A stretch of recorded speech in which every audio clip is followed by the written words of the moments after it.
Ooh, this isn't good.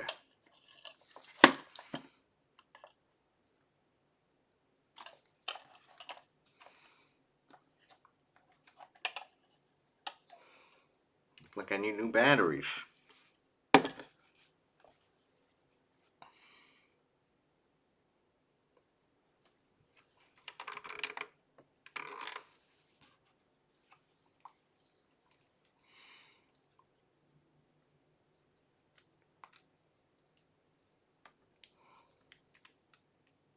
All right. Hello, everyone.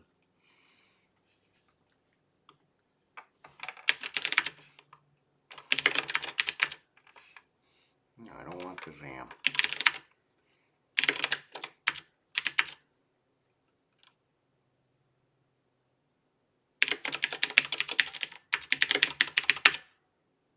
Okay.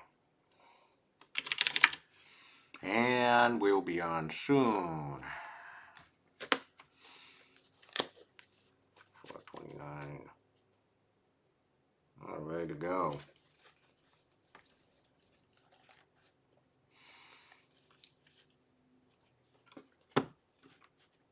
Okay, we got 5. We got some viewers on. Hello, hello. Can you hear? Check, check. Going once. We on? Anyone there? Hello. All right, sounds good. You ready to go? Hello, everyone. Hello. Thanks for joining in today. I'm Ming Chow. I'm Associate Teaching Professor at Tufts University. And I've gotten to a point where I've completely lost count of what episode we are in. Let's take a look. How many have we done? So, course website is at comp116.org. And this is we only got 2 more weeks left. Hey, Gab, man. Thanks for tuning in again. So, we have only 2 more weeks after this. We have only 2 more weeks left. So, we've done 1, 2, 3, 4, 5, 6, 7, 8. 8 of these episodes. Today is the 9th one. Today's the 9th episode, and yes, we are going to be doing demonstration on malware, namely backdoors, because that's a long discussion that transcends much deeper than just technology. We only got 2 more live sessions on Twitch after this. Next week we'll do basic forensics, and then we'll end the semester on April the 29th. And then this is where we give a blowout bash on the hard problems in security. Probably the most sobering talk of them all. So again, all the past episodes are on comp116.org. Past episodes are on YouTube, not on Twitch, because Twitch deletes every episode after 2 weeks. Okay, so today, one of my absolute favorite topics is on malware. And malware is a combination of 2 words: malicious software. And one of the resources that I strongly recommend anyone, if you want to learn about malware and malware reverse engineering, I strongly recommend Malware Unicorn's Reverse Engineering 101 course. It's a free course online. Malware Unicorn, Amanda Rousseau, she has been doing this for a long, long time, and she's a fantastic mentor in the cybersecurity community. She's also done workshops at DEF CON, with us at the Packet Hacking Village, you name it. And she's also been, she's spoken at Black Hat a number of times. I want to give a shout out to Amanda and aka Malware Unicorn. Thank you so much for everything that you've done. And yeah, this is a great resource I strongly recommend anyone. to, to use if they're interested in malware, and especially malware reverse engineering. As you can see here, um,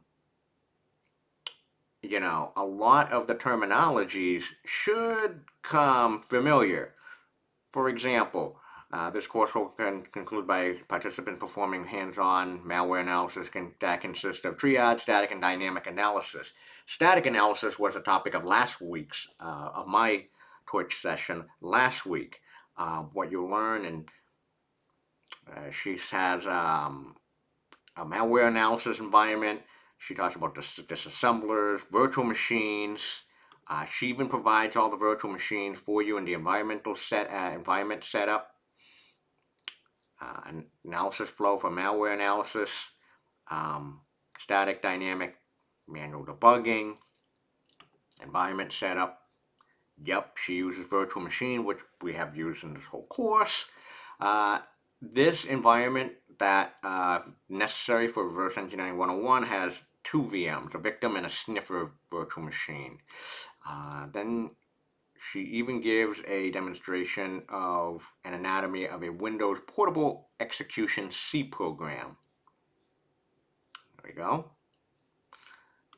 Details about the X86 Assembly Language. Now, this is where I'm going to stop.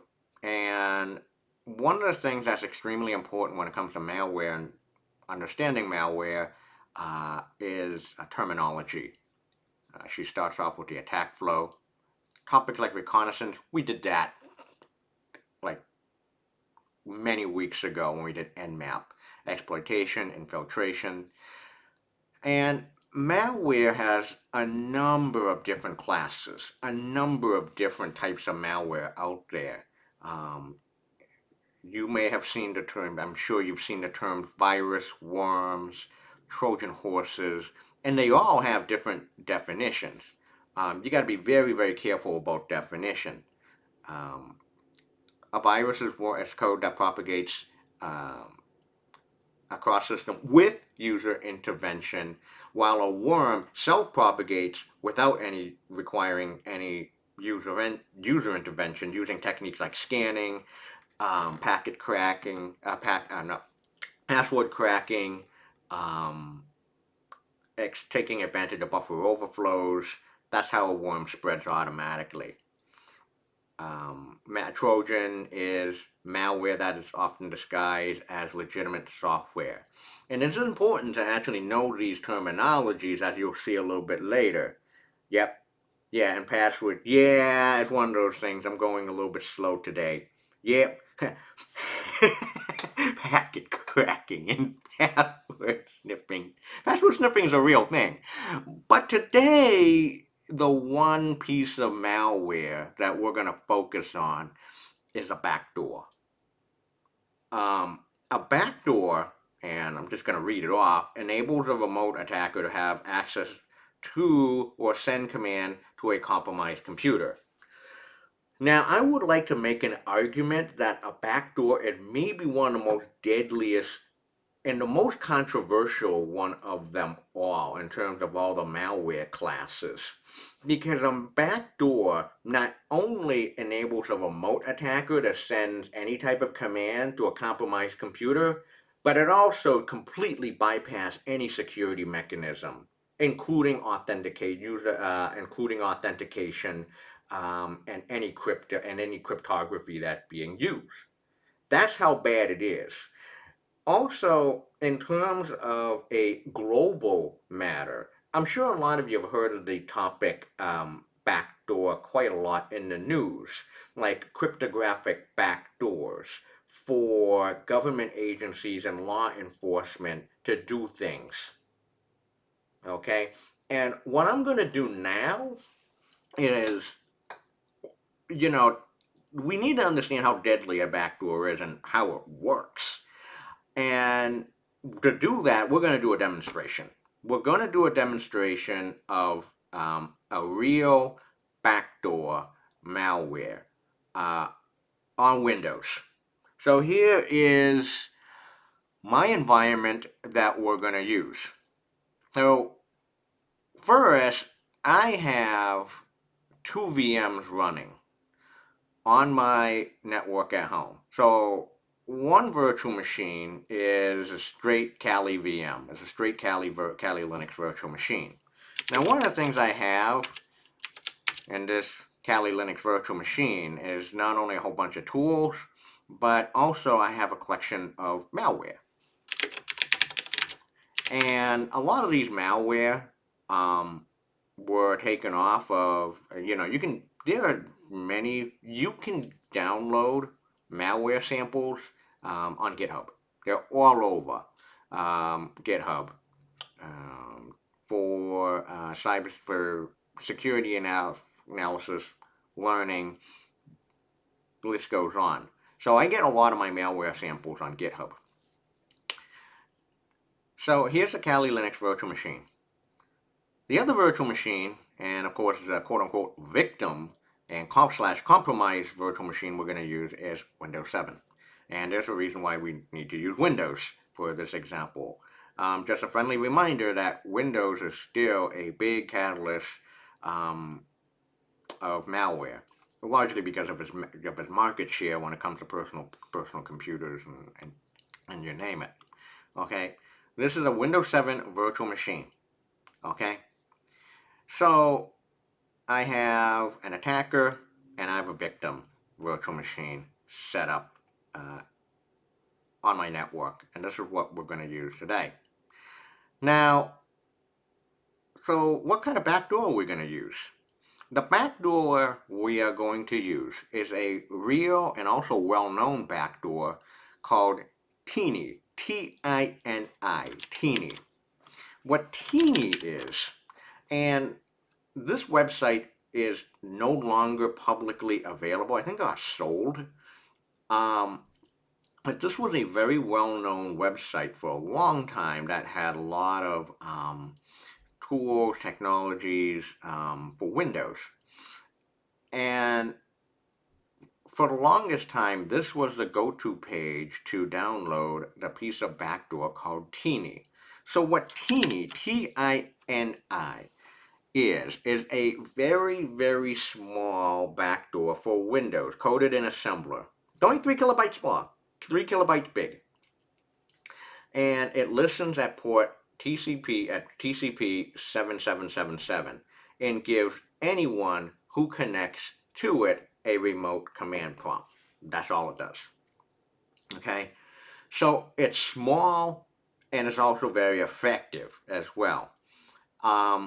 Here's the usage instructions. All you have to do is just download the back, when it was available. If you go to the Wayback Machine or archive.org, which I'll post a link right now on my messages,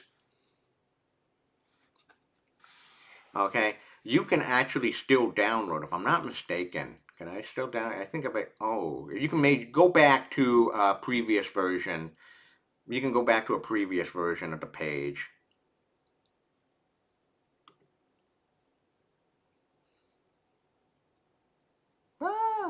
What happens if I go here? Woo! If you go back to like way back, you can still download it. Okay, so you can go back to an old version of the page and download the sample backdoor. So what you have to do is download the file, rename it to a .exe and run it. And then just connect to it using your favorite tool like either Netcat, namely Netcat, to TCP port 7777 and hit enter once, and then you'll see the command prompt. And so now, for those of you who are in my security class, like who have been following along all this time, there's now a reason why, if you've done the labs, if I think looking back at it, remember the lab on reconnaissance where you had to use Nmap, and also there was a question on connecting to a peculiar service. It was not 4.7 but 4.6s. There's a reason why such skills are so important. And of course now you're seeing that instead of doing a netcat to the IP address of port 7777, instead of netcatting to IP address at port 6666, you just netcat to IP address at port 7777. You get a command prompt. Okay, so I'm going to leave this here. I don't think I need this anymore, but that's okay. So here I am on Windows 7. I have a copy of the teeny malware backdoor here on my Kali Linux. It's a teeny.z, it's a zip file. So if I do an ls-l, and you can see it's 3072, okay, that's around 3 kilobytes. Sounds good. So I have a copy of the teeny malware right here. I just have to rename it eventually to a .exe file.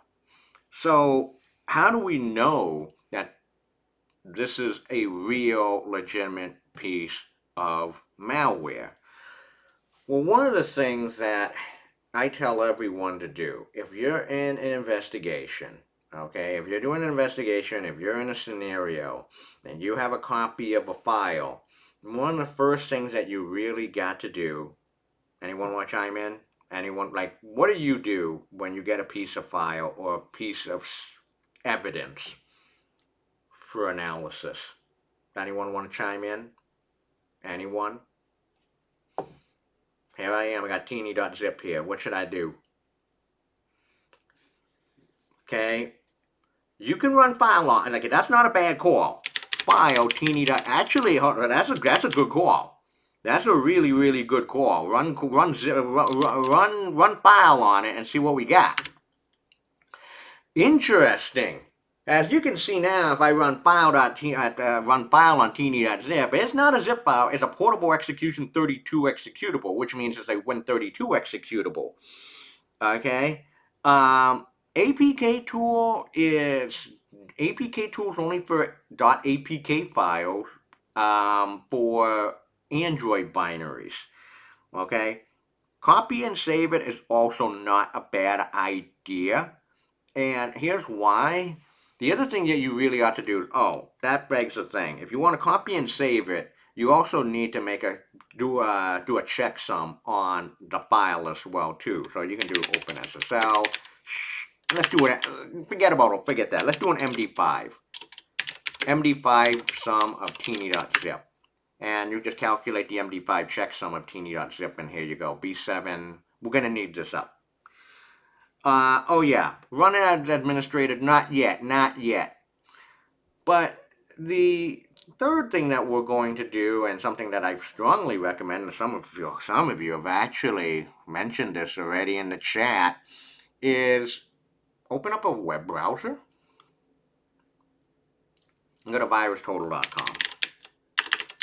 So VirusTotal.com, okay, VirusTotal is now part of Google. And VirusTotal, what it does is you use it to analyze suspicious files and URLs to detect types of malware automatically. And the results get shared with the security community. Now here we are. You can either you can choose to upload a file, you can either actually scan a URL, or you can even search for stuff. If you're uploading a file now, there is a disclaimer saying that all your results are going to be shared with the security community. And now, and it's really in tiny letters that you can't see, the max size of a file upload is now 650 megabytes, which is a far cry from the 64 megabytes back like 10 years ago. Okay?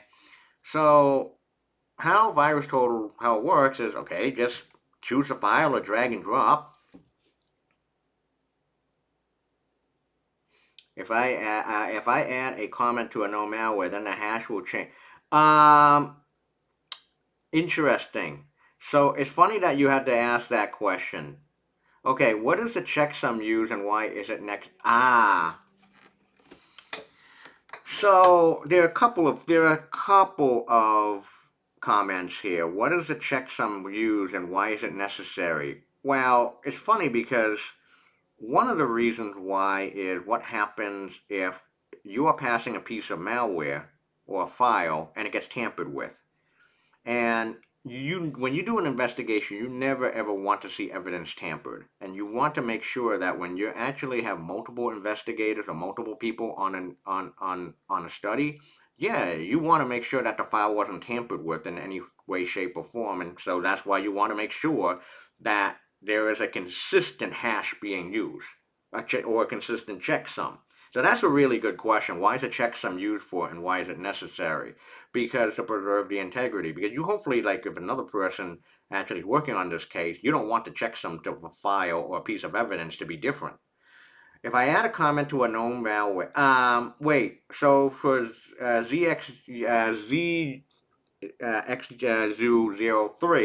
if I add a comment to a known malware, then the hash will change. Does it mean that the dictionary of the antivirus will be used? Yeah. Let's get to that. We're going to do that question a little bit later on too. Now, I would say if you add a comment to a known malware, you mean inside of the malware? If you add a comment or make a note to a piece of malware, um, directly inside of the piece of malware, yeah, it's going to change the hash. Will it actually even? Well, that's another question. Can you actually quote unquote bypass VirusTotal? That's another question. We'll get to that later on. Hold your thought. It's a really good one. Does malware often modify itself to change its own checksum? Get about yeah. Now, yeah, modern pieces of malware, um, they what's that term called? Oh, what is it? Many form polymorphic, I think it is. So yeah, malware now modifies itself quite a bit. Modern ones, they do it all the time. That's a great question too. Yeah, happens all the time. But let me just go upload Teeny. So I'm going to upload teeny.zip to VirusTotal now, and I'm just going to be checking the hash. Boom. Okay, here we are, 3 kilobyte malware. 58 out of 69 security vendors flagged this file as malicious. Here we go. Take a look at all these antivirus, all these malware engines. They're all flagging it as malicious. Again, take a look at the number. It's 58 out of 69. That's not high, that's like really high. That's almost like 100% confidence that this is a malicious file. But what's also interesting is you take a look, and this is why terminology is important, is all these malware engines are using different terminology. I see Trojan, I see Backdoor.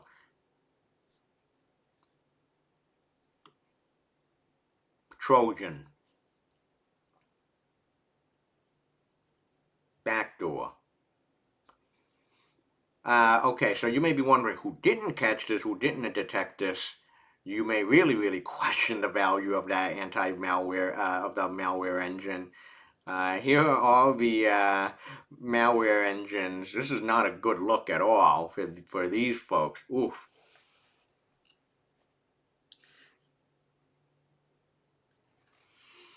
Yeah, I have no comment on the openable one. That weren't openable. Unable to process this file type. Ooh, this is not a good look. But let's say that a lot of these malware engines are saying, yeah, this is bad. This is bad. 58 security vendors. But you can actually see even more details. Go to the details tab. So you have detection, details, relation, behavior, community. Let's go to details. And here we go. You take a look at the details, take a look at the basic properties. Let me enlarge the font here. Okay, there we go. A little better. Details. You can see the MD5 SHA-1, SHA-256 hash is. Okay. Also, interestingly enough, for I like doggos, what is the checksum used for and why is it necessary? So I gave you an explanation, to preserve the integrity of a file. So now, the other important reason why a checksum is used is, well, this is how antivirus engines work for the longest time. Back in the days, how antivirus works is they need to download a dictionary all the time. They need to download a dictionary of all the known malware. So, um, a dictionary would have two fields: the name or the type of the malware, name and type of the malware, and also its checksum, whether it was MD5 or SHA-1, doesn't matter. And if your computer, so what an antivirus engine does, it just scans all the files, scans like files on your computer, calculate the checksum. Let's use MD5 because it's nice and simple. And if a file has an MD5 hash of B751 ... all the way to E413, oh, this was in our dictionary. This is teeny, a backdoor. This is a malicious file. So that's how antivirus actually works. This is how antivirus works. So I like Doggos actually brought up a very good question on why the checksum is really necessary. Does that match the checksum that we calculated? Yep. So teeny is B7 yada yada yada 413. So how antivirus worked for the longest time was it's just a dictionary of name of malware, hash. 3 kilobyte. Creation time, interesting. Even give the timestamps. First seen in the wild. That's weird. Really? 2018? Okay. Alright, this makes no sense. First submission was in 2006, but first seen in the wild in 2008. Okay. Weird. Last submission was today. That's fine. Creation time was September 5th of 2000. Names of this piece of malware: teeny, winhelp.exe, whole bunch of different names. Portable execution information. Again, refer to Malware Unicorn tutorial. Ooh, imports kernel. All the imports. Yeah, that was a really good question. Really good one. Community. You can see what other people are saying about this piece of malware. Joe Security. Meow. Whole bunch of what everyone's saying about this. So anyone can chime in. Oof. So yeah, this is definitely malware. Teeny.exe, 58 out of 69. Not good. So you may be now interested in how this piece of malware actually works. We don't need this anymore, but yeah. VirusTotal, absolutely really important to first scan a piece of file to see if it's malicious or not. Okay? Alright, so I have teeny.exe here in this folder, and I have Windows here. I can't just drag and drop. I can't just drag and drop the file from the Kali Linux VM to Windows. Can't do that. There's got to be another way. One thing I can do is a nice little neat trick is I can actually serve this entire folder as like a web page, and then actually using Windows open up IP address, port number of whatever is running as a web server here. And the trick I'm going to use is it's actually built into Python. So it's Python 3. I'm going to clear the screen. Python 3. So I want to serve this entire folder containing malware to my network here at home. So it's Python 3 -m http.server. Oh, before I do that, what is my IP address here? 192.168.1.249. So that is the IP address of my Kali Linux virtual machine.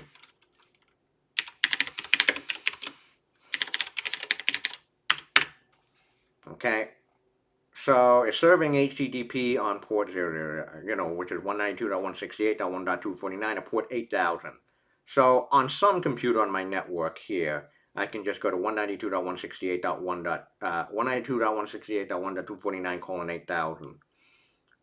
Okay? So if I go here, if I open this NT security one, I can go to HTTP 192.168.1.249:8000 on my home network, and I actually see a whole listing of malware that I can download. I don't need this anymore. All right, now here I am. I have Windows 7 running,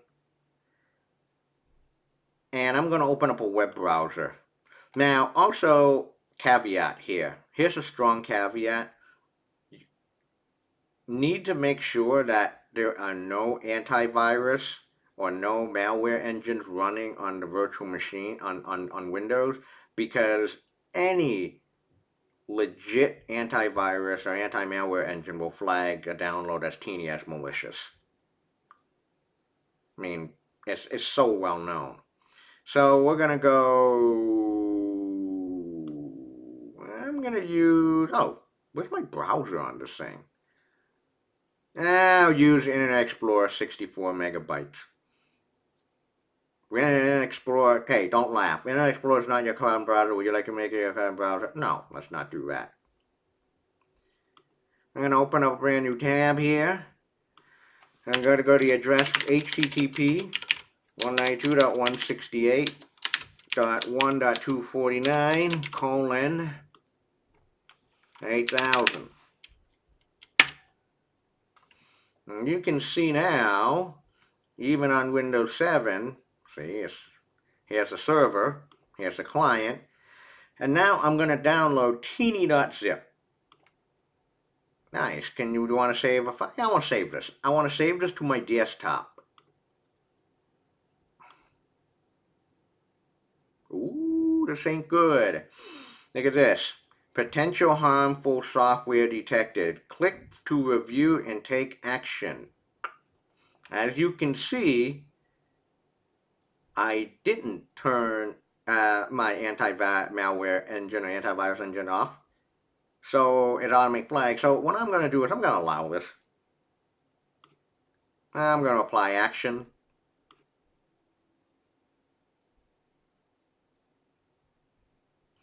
I'm going to allow. Yeah, can I do this again? Bing! Close. So now I have successfully downloaded a piece of malware.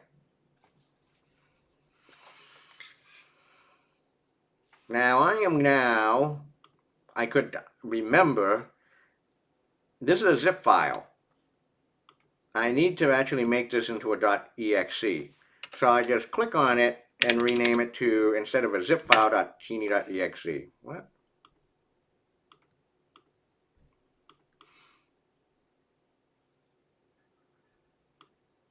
Properties.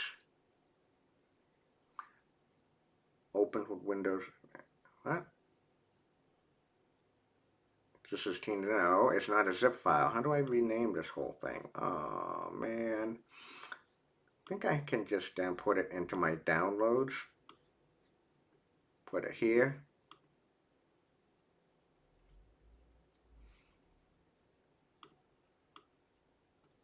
Oh.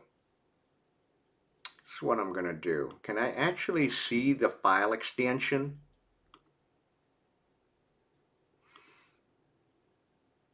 Folder and search options. Here we go.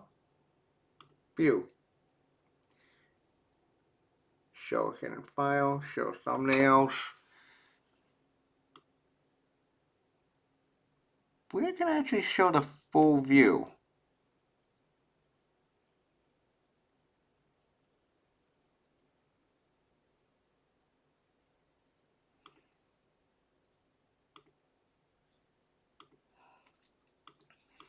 Okay, so how do I actually rename this thing? Hold on.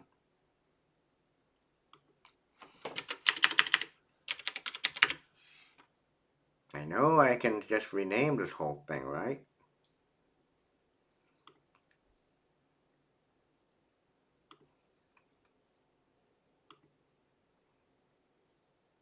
Yeah, so it's teeny.zip, but I know there is a way to actually show the file extension.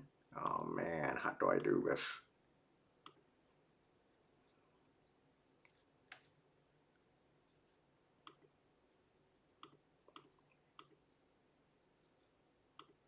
There where I can file, show icon, show file size, show full path. Hide extension. Oh, here it is. No, I don't want to hide the extension. There we go. I don't want to hide the extension. I want to rename this from not tiny.exe.zip, but tiny.exe. There you go. If you change the file extension, this file may become unusable. Yeah, I want to rename this. Tiny.exe. Move this to my desktop now.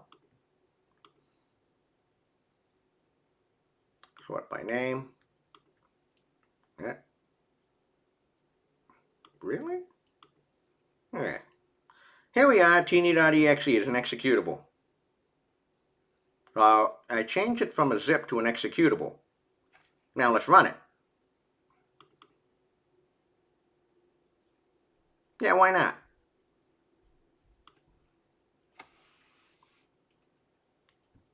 Woohoo!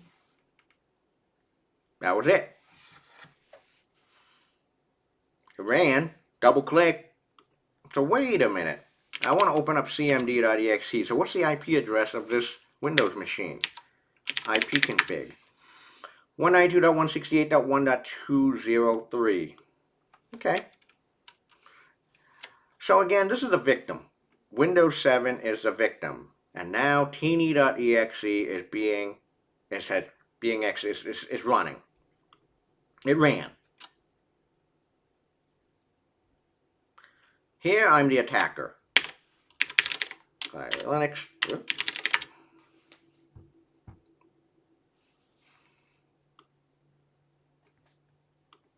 Do this again. CMD, IP config, 192.168.1.203. That's the IP address of the victim.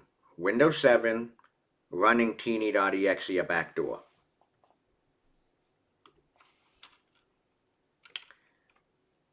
Here I am on the attacker. Netcat 192.168.1.203. Does anyone remember what the port number is for Teeny? Does anyone remember? Remember the NT security page was, let's make that, no, of the Teeny malware. No, it wasn't triple, yeah, okay, 777, not 37. Yeah.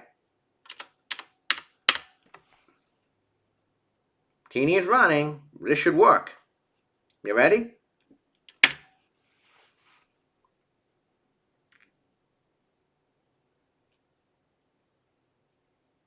Oh, I have to hit the enter again. Yeah, I do want more. Boom. Backdoor in action here. I do this. I'm on my desktop right now. What happened? Honestly, everyone has to do this, so obligatory.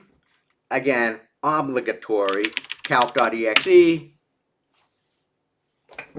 There you go.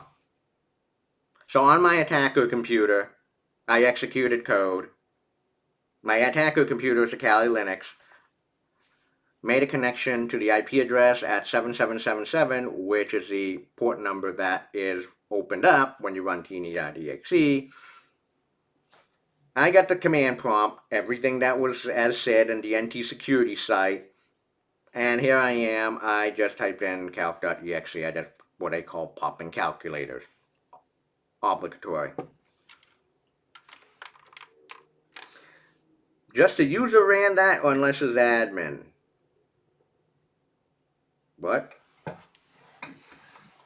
So here I am. So here I am on the still got command prompt on the attacker, so I'm gonna go echo hello, and I am going to say this as hack.txt. So I'm going to create a simple text file called hack.txt with one text message with one line in there, hack.txt. It should save on the desktop. Will it happen? Ding! There you go. Oh, yeah. Does it give you admin or just the user that ran? The user ran that. That's a good question. The user ran that. Just the user. I didn't. That's funny. It's good that you went. I didn't need to do super user privileges on this one. If I had to run super user privileges to run the td.exe, I had to right click on it, and then I have to do. I can just try it right now. Run as administrator. I didn't do that. Okay. So let's do a whole bunch of other commands here. So this is a backdoor. So now I got complete control of this computer. I can take a look at all the list of processes. Aww. Really? PS list is not on this thing? What happened if I go to C, Windows? Woo! See all the files.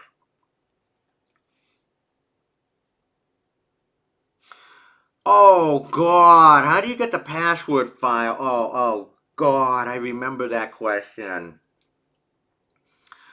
Yeah, that's a good question about it. I mean, it's not, Windows is not Linux, so I always don't know. Would we be able to get to this? Okay, so I want to answer Dumblebee's one. How do you get the password file for Windows? Honestly, I don't know where the password file is. When I have to do this is where I have to this is where I have to depend on Metasploit. Usually, what I do is that I just go to Metasploit. I just use run Metasploit. Open up if I get in to a target machine or victim computer, I just put my interpreter on there and just do a hash dump. But how do I get the password file off the top of my head? I don't know. So you can steal the user credentials to run as admin. Does anyone know where? Does anyone actually listening in? Is anyone here good with Windows and know exactly where the user all the password stuff is? How to sneak Metasploit past Windows Defender and other malware engines. Usually that can be done. I did that with in this case, I actually hold on to Elite Hacksaw Man. I did that a couple weeks ago by taking advantage of Eternal Blue. I actually got past Windows Defender using Metasploit, using and other malware engines using it because I took advantage of the Eternal Blue exploit. So I've done that a few weeks ago. Bugless, would we be able to do this to your Windows computer from our computers? Yeah. The answer is yes if I opened up my IP address to the world. Or is it specific to my network? It is specific to my network, but if I opened up my entire network to the public, that means I expose the IP address, yeah, then you can do it. And by the way, this stuff happens all the time, Bugless 21. I'm curious if it's in the Windows registry. CDC Windows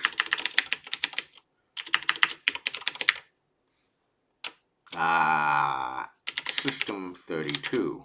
Now here I am. Config SAM. Bah! Access is denied. And that makes sense. Maybe it does, but I think that makes sense because I'm not an admin. I didn't run this as administrator mode. Okay. Is there a terminal version of regedit? Ooh. Alright. Do you want to allow computer following program? No. Let's say no. Access is denied. It's denied after signing. It is at the registry key I posted. Yeah. Okay. Alright, so this is really the big proof of how a backdoor works. Like here we are. We got a backdoor running. No, we just didn't need to. I mean, on the attacker end, we didn't need to do a damn thing. On the attacker end, once a backdoor is running and the IP address is known, all you have to do as an attacker is just, run netcat, IP address, port 7777, and that's it. Now, I do want to do something different. I do want to do something now. I want to address a concern that someone had. Who was it? I think it was Mr. Zoo, which is, if I remember this comment, is there a way I can flag a comment? One thing I wish that they had on Twitch was to give like a like or to give like a star on certain comments. So I want to go to ZXUE03's comment. If I add a comment to a known malware, then the hash of it will change. Yes, it will. Does that mean that the dictionary antivirus will be useless? Okay. I want to address that concern now. And I'm going to reboot this Windows machine. Oh, let me quit out of here. Alright, I'm going to quit the attacker. I'm going to quit out of here. But on the Windows end, I want to restart this, and for a reason. I want to restart this because now, what if we made a simple modification to teeny.exe, and instead of running on port 7777, it runs on some other port, like 6767.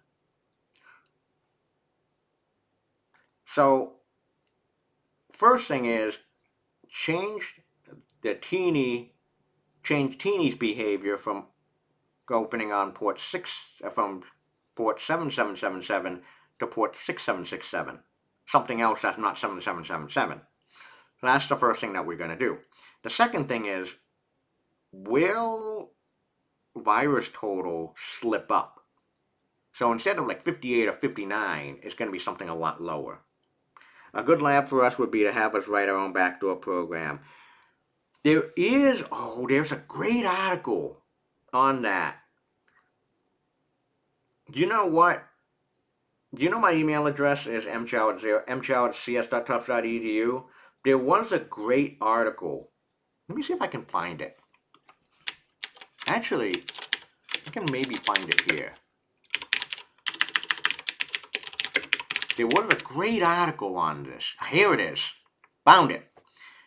This was last year as well too. What is a backdoor? Let's build one with Node.js. A backdoor in our code that can perform OS injection is one of the most scariest scenarios ever. The Node package manager, I'm not going to go badmouth anyone or anything here, but currently has more than 1.2 million public packages. But for the last 3 years, those dependencies have been a perfect target for cyber criminals, and there's been a lot of Node.js packages that are just riddled with vulnerabilities deliberately. I'm going to post this. I'm going to post this for 31337 Hacksaw Man. Write one in JavaScript.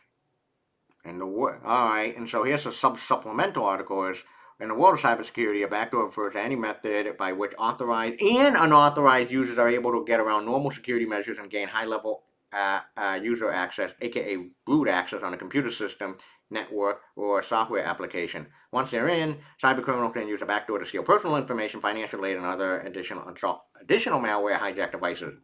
Yada, yada, yada. And they actually have a whole bunch of code on how to do that. So yeah, that is for 31337 Hacksaw Man. So I'm going to log into Windows again. I'm going to go back for a second, but this time I want to modify teeny.exe to run on port 6767 instead of 7777. So does anyone know of a good way? Can anyone think of a way to actually how to modify a binary to do something different? Anyone have any ideas? Anyone have any ideas how to modify a binary or an executable?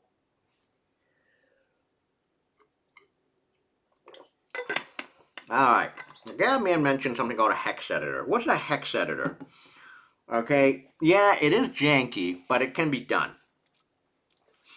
Could a backdoor be as simple as yeah. Oh yeah, that's it. A backdoor could be as simple as catting, standard in, standard out, standard error, back and forth. Absolutely. Code real, absolutely, a backdoor can be that. Absolutely. I mean, you can code one up right now and see if you want. Okay, so Gabman mentioned something about using a hex editor, hexadecimal editor. Yeah, it is a bit janky to use, but it is one of the most effective ways to actually modify the behavior of a binary. So I have a hex editor called WinHex. WinHex is free for a while. Then you got a WinHex. It's at X-rays. Just do a Google search for WinHex on Windows. So it's a computer forensics and data recovery software editor, hex editor, and disk editor. Okay, fine. So I'm going to open up WinHex, which I installed earlier today. I'm going to hit run this thing. Here I am. It's a hex editor, but one of the things I want to open up is, well, I'm going to open up now on my desktop teeny.exe.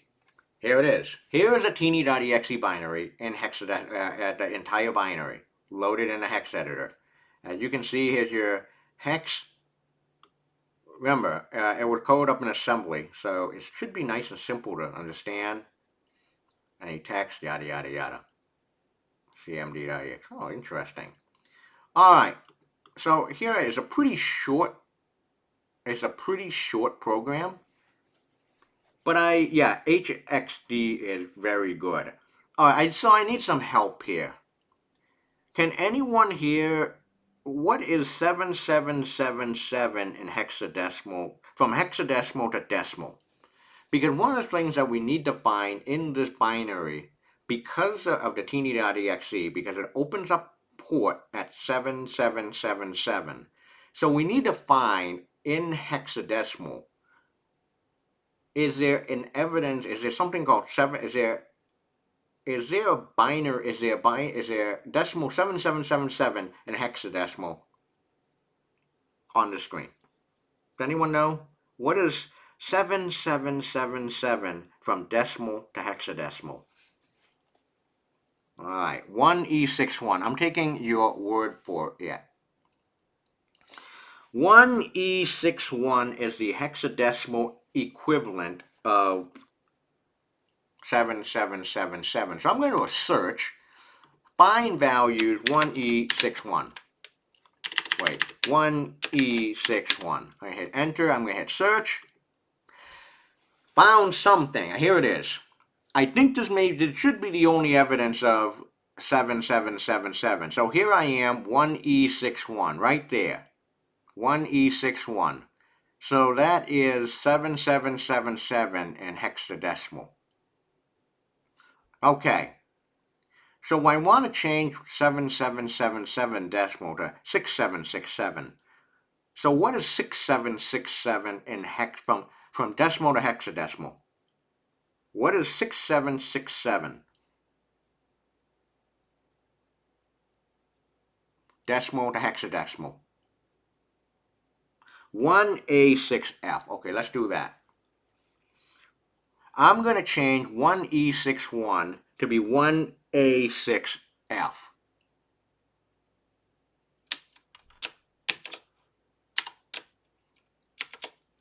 Alright, I made the change.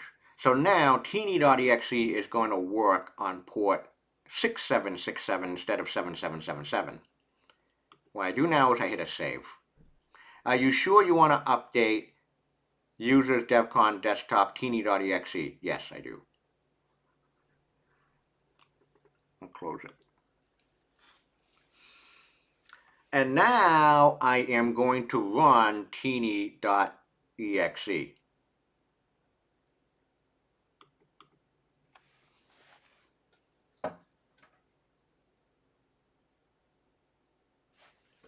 Hey, there we go. So here's a victim to target. And now I am going to do netcat 192.168.1.203, which is the IP address of my victim or the target, I'm going to hit 7777. I'm going to try this just to see if it works.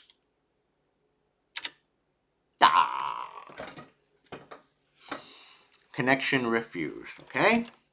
6767. I'm going to hit enter.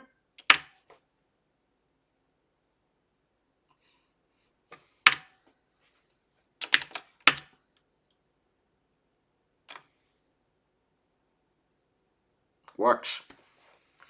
So we successfully changed the port number of teeny.exe from 7777 to 6767. Okay, we've done that. Now I'm going to do an echo command here. I'm going to do echo.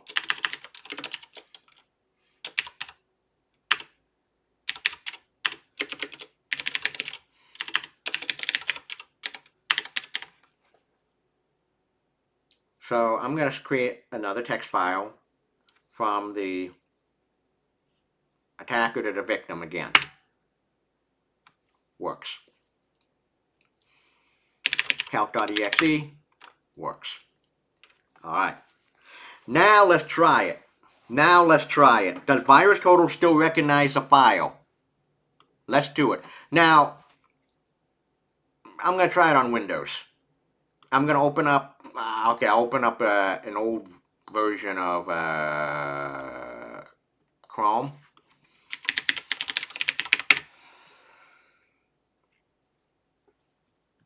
Ew. Let's try it. All right. So anyone want to take bets? Anyone want to take bets now? What was the original number? Was it 59 or 58? I forget. Does anyone remember?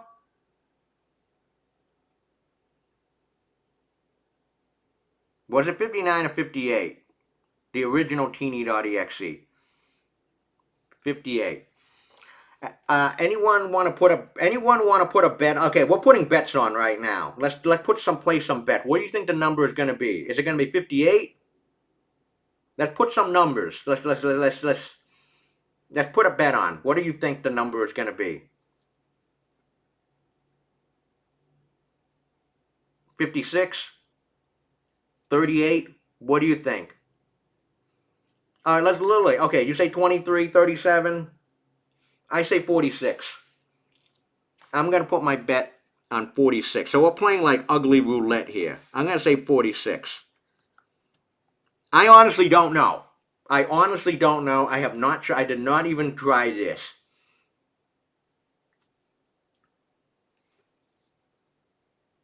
I have not tried this at all. I am going to put money on that. It's going to be lower than 58. I'm going to choose a file. I'm going to go to my desktop, and I'm going to upload teeny.exe. Now remember, this time the hash value should be very different because I made the change. Here we go.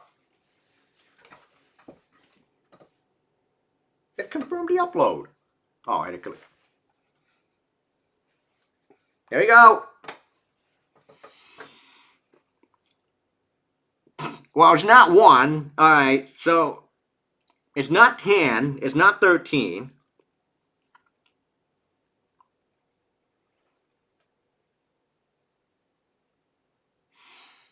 Okay, 45 just lost.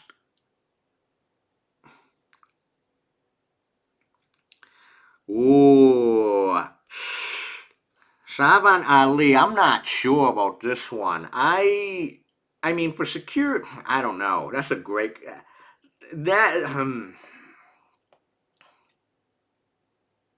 I can tell you which Linux operating system I do not recommend anymore. I do not recommend Ubuntu because now they really screwed up the installer. So I remember one time, maybe like a month ago, I created a VM. I'm not even looking at the screen. I like Debian. I like Debian as well too.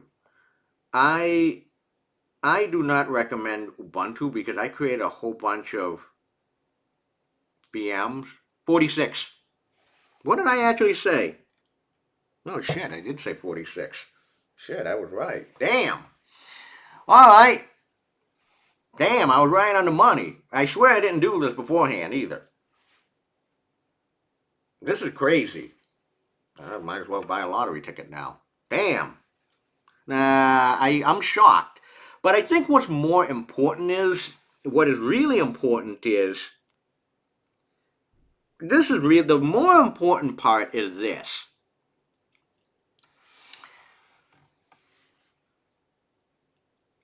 I mean, it's almost, I wouldn't say guarantee, but the odds of it less than the original is really high.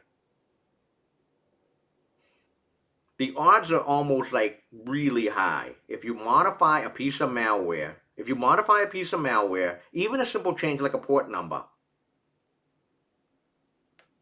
it's going to be lower than the original score, which was 58. So 46 is a lot lower than 58. Let's go to the details. Hold on. The MD5, okay, I remember this much is, did we have it back up? Okay. I don't know, but that doesn't look like the MD5. I remember it was definitely not 2941 as the last four of the MD5.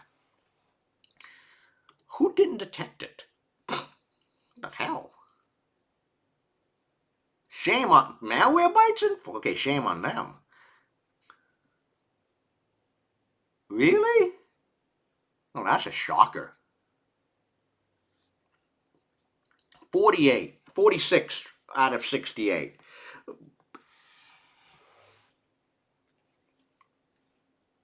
Does MD5, hold on. Wait. It's a good question. Just got a malware again. What was the original? What's the MD5 sum of teeny dot zip? E413. Yeah, it did become with a B7. So yes. Old MTS added with a B7, yeah. That's what I thought too. The hell? And this new checksum is 3.1 CA. So yeah, our 6767 port number change really did, of course, it changed the MD5 checksum of the teeny malware. So even if you make a little change like that, yes, it will throw off the anti-malware detection engine, as you can see here. So the detection rate on even on VirusTotal went from 58 to 46. That's not a bad decrease. Not terrible. I mean, it's not terrible, but it definitely decreased.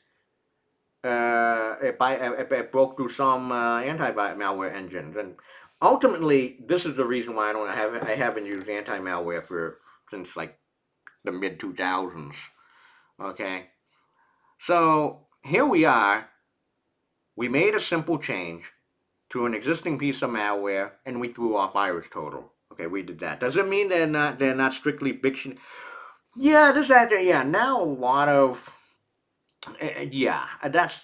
that's a good point. Is that the modern anti-malware is they moved away from strictly dictionary based because that stuff can be thrown off easily.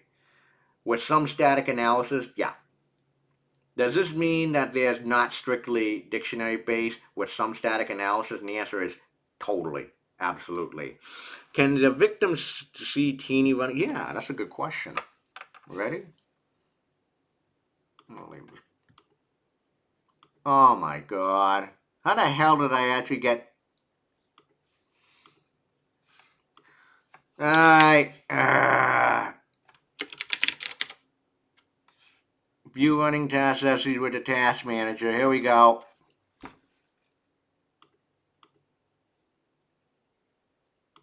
Yep. Bing. Right. What the hell was it? Right there.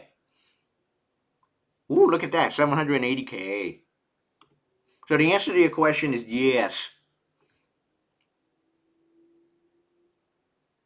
I can end the let's not end the process.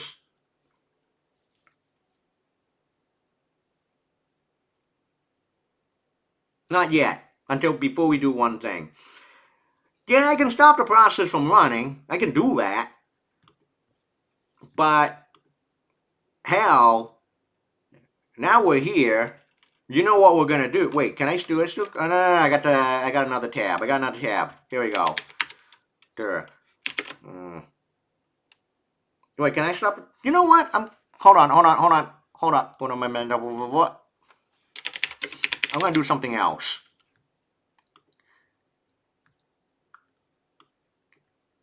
I'm gonna stop there. Yeah, I can end the process. I'm gonna end it. But we're gonna do something else. I'm gonna end it. Yeah, end the process. Oh, and notice I got kicked out. But what I'm gonna do now is I'm gonna run teeny.exe as an administrator. Yeah, I just want to do that. You know what we're gonna do? We're gonna go blow out bash now. What do you think we're gonna do? Go for it. What do you think we're gonna do? Or we're gonna try to do now? Now we're running teeny.exe as an administrator. Come on. Oh shit. Does it work?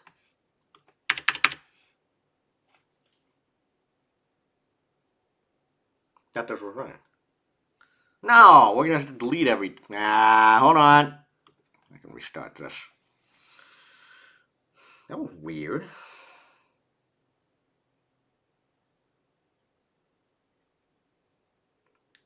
Yeah, we can gain persistence, but hell, I mean, the show's almost over. Might as well just delete everything.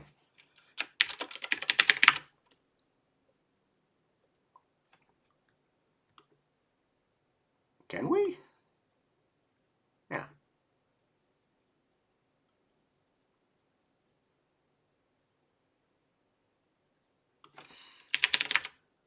Alright, we're back at the...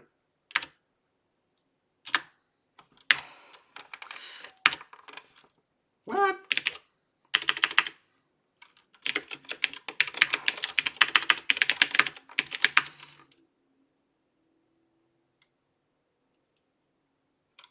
Yeah, but just do a del star and yeah, just delete everything in Windows. Why not?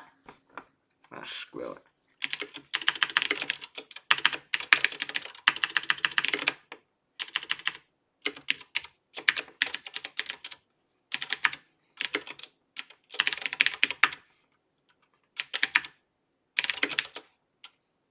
Last session, what's that?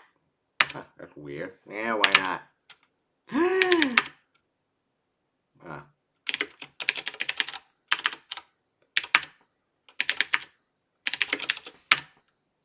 Yeah, why not? Oh. Oh, I'm still in, okay, I'm still in user mode, but I can't run executable. Alright, so we just delete a whole bunch of things. Alright, that's it. Game over. Show's over. Hey, thanks, bye. That was it. Yeah, I wish it was that simple. But one thing I want to do, spend some time on now with the final moments of this Twitch session is, this is a policy discussion now. So now you actually see how bad a backdoor is. Now you see how bad a backdoor is. It bypasses all security mechanisms, including authentication and password and stuff. And so, of course, the bigger discussion is, now you know what a backdoor is, you now notice why, having a backdoor on anything, such as cryptographic algorithms and even the iOS, like your iPhone, is a really, really bad idea. I mean, how often are we going to have this conversation for? How much longer are we going to have this conversation for? And of course, this is the recommendation by, hell, even law enforcement. They say, yeah, we want a backdoor on everything. Okay, sure. If that's the case, then there'll be no trust in any technological devices again. So imagine if you put a backdoor on Windows or on Mac OS, on iOS, the operating system. You say you're going to use it for, investigation or for good purposes, but how do you know you're not going to be the only one? The problem is, if one person finds out about the back door, how are you so sure? I mean, you're going to guarantee that, you're also going to have adversaries, nation states, the list goes on. Also, they'll be in the know as well, too. And hence backdoors and why they're so dangerous. Anyone want to chime in on that debate? Anyone want to chime in on the backdoor debate?